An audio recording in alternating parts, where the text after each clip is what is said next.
Amerika Birləşmiş Ştatları və Ukrayna əlaqələrinin qismən normallaşdığı vaxtda Kiyev növbəti dəfə Vaşinqtonun qəzəbinə tuş gəlib. Buna səbəb Ukrayna prezidentinin Rusiyanın Krımdakı nəzarətini tanımayacağına dair qəti mövqeyi oldu. Amerikanın bu durumdan narazı qalması isə onun belə bir niyyətdə olduğu qənaətini ortaya çıxardı. Hətta Ağ Ev rəhbəri Donald Trumpın bu sarıdan verilən suallardan yayınması da sözügedən ehtimalları gücləndirib. Nəticədə 47-ci liderin Ukraynalı həmkarına qarşı yenidən artan tənqidləri isə ikinci krizisin nələrə yol açacağı fonunda bir sıra suallar doğurur. Mineral sövdələşməyə görə yaşananlardan fərqli olaraq bu dəfə Ukraynanın heç bir şəkildə kompromisə getməyəcəyi gözlənilir. Çünki bu həm Moskvanın ardı arası kəsilməyən növbəti tələblərinə zəmin yaratmaq, həm də siyasi anlamda Kiyev üçün böyük bir məğlubiyyət ssenarisi deməkdir. Fikrimcə bu sülh prosesi deyil. Amerikalıların Ukraynalılara məcbur etməklə nail olmağa çalışdığı bu qondarma təkliflər uzunmüddətli sülhü təmin etməyəcək.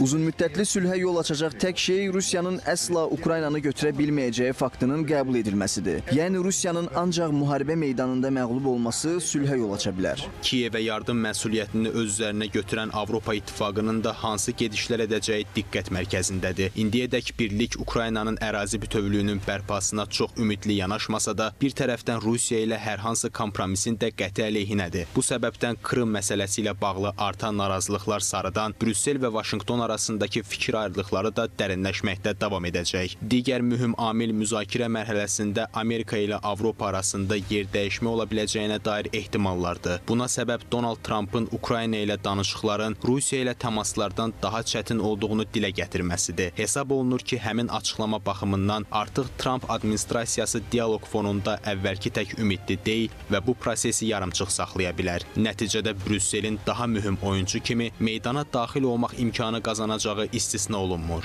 Ortaya çıxan nəticə budur ki, Avropa tez bir zaman ərzində Amerikanın yerini almalı və Ukrayna ilə bağlı təklifləri qəbul etməyə hazır olmadığını bildirməlidir. Avropanın bunu gerçəkləşdirəcək cəsarətə malik olması və Kiyevi dəstəkləmək üçün lazım olan nə varsa onu edəcəyini deməsi lazımdır. Günümüzdə Vaşinqton və Moskvanın ortaq mövqedə olduğu amillərdən biri ikisinin də Ukraynalılar üzərində bir növ razılaşma əldə etmək istəyidir. Onlar inanırlar ki, böyük aktorlar arasında anlaşma əldə etmək mümkündür. Bu məqamda onlar Avropanı mühüm bir oyunçu kimi dəyərləndirmirlər. Ukraynada səriştəsiz bir oyunçu olaraq görülür. Yəni bu iki ölkənin də dünya görüşünə uyğundur. Həmçinin Rusiya ordusu Kiyevə çox sayda ölüm və xəsarətlə nəticələnən hava zərbələri indirib. Hərçənd bu hücumlar Donald Trumpın Ukrayna prezidentini sülh danışıqlarına zərər verməkdə ittiham etməsindən sonra baş verdi. Görünür ki, Kreml bununla Kiyevi Trumpın mövqeyi ilə barışmağa vadar etməyə hədəfləyir. Lakin proseslər göstərir ki, müharibənin dayanması bundan sonra daha mümkünsüz hal alacaq.